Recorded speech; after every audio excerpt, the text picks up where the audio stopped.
these animals will go extinct in a couple of years. My name is Jaco.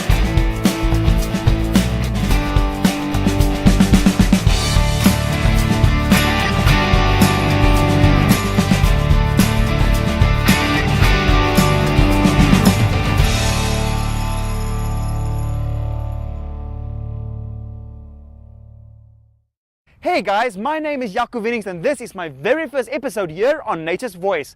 In this web series, I'll be traveling to different destinations, bringing important environmental knowledge to you. While we're kicking off this web series with one of our planet's biggest environmental issues, and by big, I mean bigger than Texas. We're starting this journey right here at Santa Monica Beach. What happens with your trash when you throw it in the trash can? Well, most likely it gets incinerated or it ends up in a landfill. But what happens to our trash when it ends up on the ground? More likely than not, it ends up in the ocean. 80% of ocean garbage comes from land-based sources. Trash are swept away by wind and rains and end up in drains. And of course, most of the time, drains lead to the ocean. So what is and where is this Great Pacific Garbage Patch? It starts when ocean currents flow from Asia to California's coast and back, essentially forming a huge whirlpool motion. This whirlpool motion is called the North Pacific Gyre. The slow wind-driven currents transport trash from all over the Pacific to the middle point of this gyre. At this middle point, trash, the majority being plastic, becomes trapped and builds up. And here in California, our garbage contributes to the Great Pacific Garbage Patch. But I'm not just going to talk about this, I want to show you guys.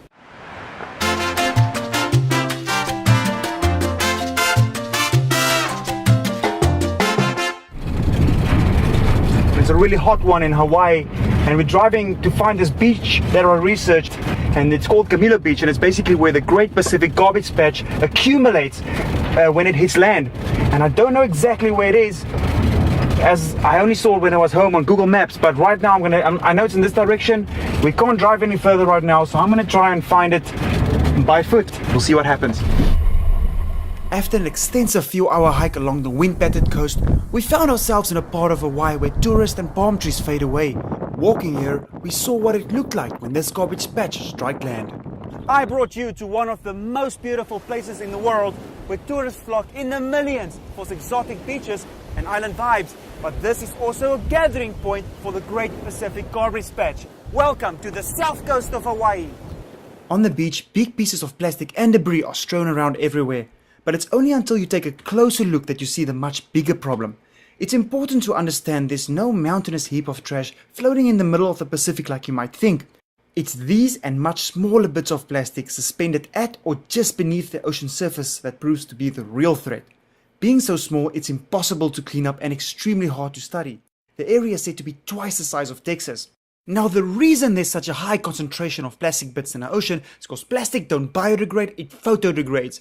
Now that means that even though plastic breaks into smaller and smaller pieces, it always stays a plastic pieces small enough to enter our food chain. These plastic bits eventually comes back to poison us. Of the 150 million tons of plastic produced every year, it's thought that half end up in the environment. Marine animals get trapped in this floating debris and often mistake these plastic bits for food. Birds that die from such a cause will leave perfectly in place the colorful plastic contents of its stomach. Being so up close and personal with this hurting ocean really opened my eyes to our destructive way of living.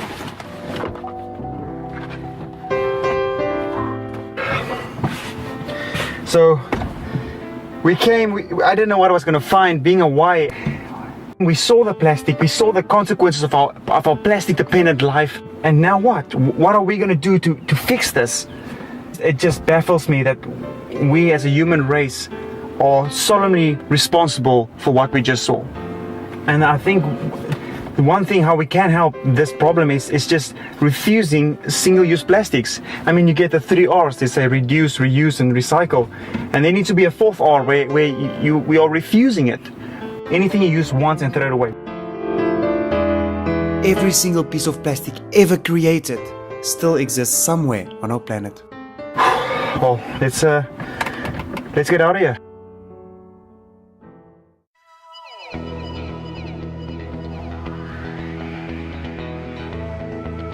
So we're back from Hawaii, and I came to Venice Beach to do a bit of cleaning with one of my buddies, but when I got here I realized there wasn't that much trash to pick up until we took a closer look. So let's go see what we found. After cleaning a stress-off beach about 300 feet long, we found a surprising amount of trash.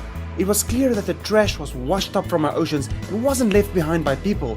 It's each and every one's responsibility to discard of their plastic in the appropriate way, keeping our oceans plastic free. Our oceans are turning into a plastic soup. One thing I'm sure of is that I don't want to leave this as my legacy. My name is Jaco Wienings and this is Nature's Voice. I'll see you guys next time.